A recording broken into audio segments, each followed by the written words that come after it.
നമസ്കാരം. തൃശ്ശൂരിലെ ഒരു ബൈപ്പാസ് പ്രോട്ടീൻ പ്ലാന്റ് തുരുമ്പെടുത്ത് നശിക്കുന്നു.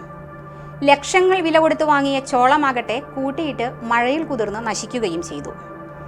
തൃശ്ശൂർ ആളൂർ പഞ്ചായത്തിൽ സ്ഥിതി ചെയ്യുന്ന ഒരു കേരള സർക്കാർ സ്ഥാപനം കേരള ഫീഡ്സ് ആണ് ഉദ്യോഗസ്ഥ അനാസ്ഥ മൂലം നാശത്തിന്റെ വക്കീലാണെന്ന പരാതി ഉയരുന്നത്.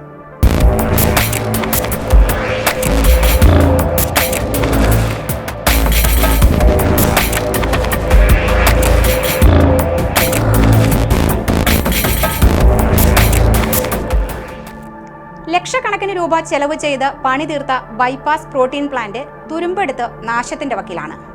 വൻ തുക ചെലവാക്കി വാങ്ങി കൂട്ടിയ ചോളമെല്ലാം മഴയിൽ കുതിർന്ന് നശിക്കുകയും ചെയ്തു. സ്വകാര്യ കമ്പനികളെ സഹായിക്കാൻ ഉദ്യോഗസ്ഥർ മനഃപൂർവ്വം ഉൽപാദനം കുറയ്ക്കുന്നു എന്നാണ് തൊഴിലാളികൾ ഉന്നയിക്കുന്ന ആരോപണം.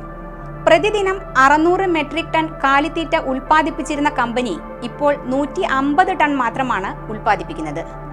ഉൽപാദനം കുറഞ്ഞതിന്റെ അടിസ്ഥാനത്തിൽ വിവിധ മേഖലകളിൽ ജോലി ചെയ്യുന്നവർക്ക് തൊഴിൽ നഷ്ടപ്പെടുന്ന അവസ്ഥയും ഇവിടെ നിലനിൽക്കുന്നുണ്ട്. ഇതിനെതിരെ സംയുക്ത തൊഴിലാളി യൂണിയന്റെ നേതൃത്വത്തിൽ കമ്പനി അഡ്മിനിസ്ട്രേഷന്റെ മുൻപിൽ എല്ലാ ദിവസവും തൊഴിലാളികൾ ധർണ നടത്തി വരുന്നുണ്ട്. ശനിയാഴ്ച ആളൂർ കുടുംബശ്രീ ഹാളിൽ സമരപ്രഖ്യാപന കൺവെൻഷനും 22-ാം തീയതി തിങ്കളാഴ്ച കമ്പനി പടിക്കൽ ധർണയും നടത്തുമെന്നും യൂണിയൻ സെക്രട്ടറിമാരായ KO Sunny, TV Shaju, Ranjith Vijayan, KC Jyothish, PK Jijo, Mejo എന്നിവർ അറിയിക്കുകയും ചെയ്തു. ഉദ്യോഗസ്ഥ അനാസ്ഥകൾ തൊഴിലാളികൾ പലതവണ ശ്രദ്ധയിൽപ്പെടുത്തിയിട്ടും മാനേജ്മെന്റ് തിരിഞ്ഞു നോക്കുന്നില്ല എന്നാണ് പരാതി.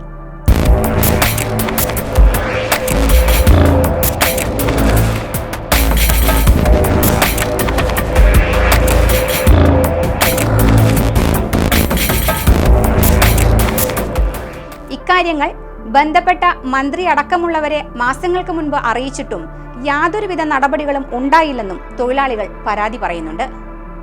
News desk, news fact. എനിക്ക് എത്ര നല്ല പ്രൊപ്പോസൽസ് വന്നതാ. Canada, UK, US. എന്നിട്ട് അപ്പോഴേക്കും എന്നെ വീഴ്ത്തി കളഞ്ഞില്ലേ?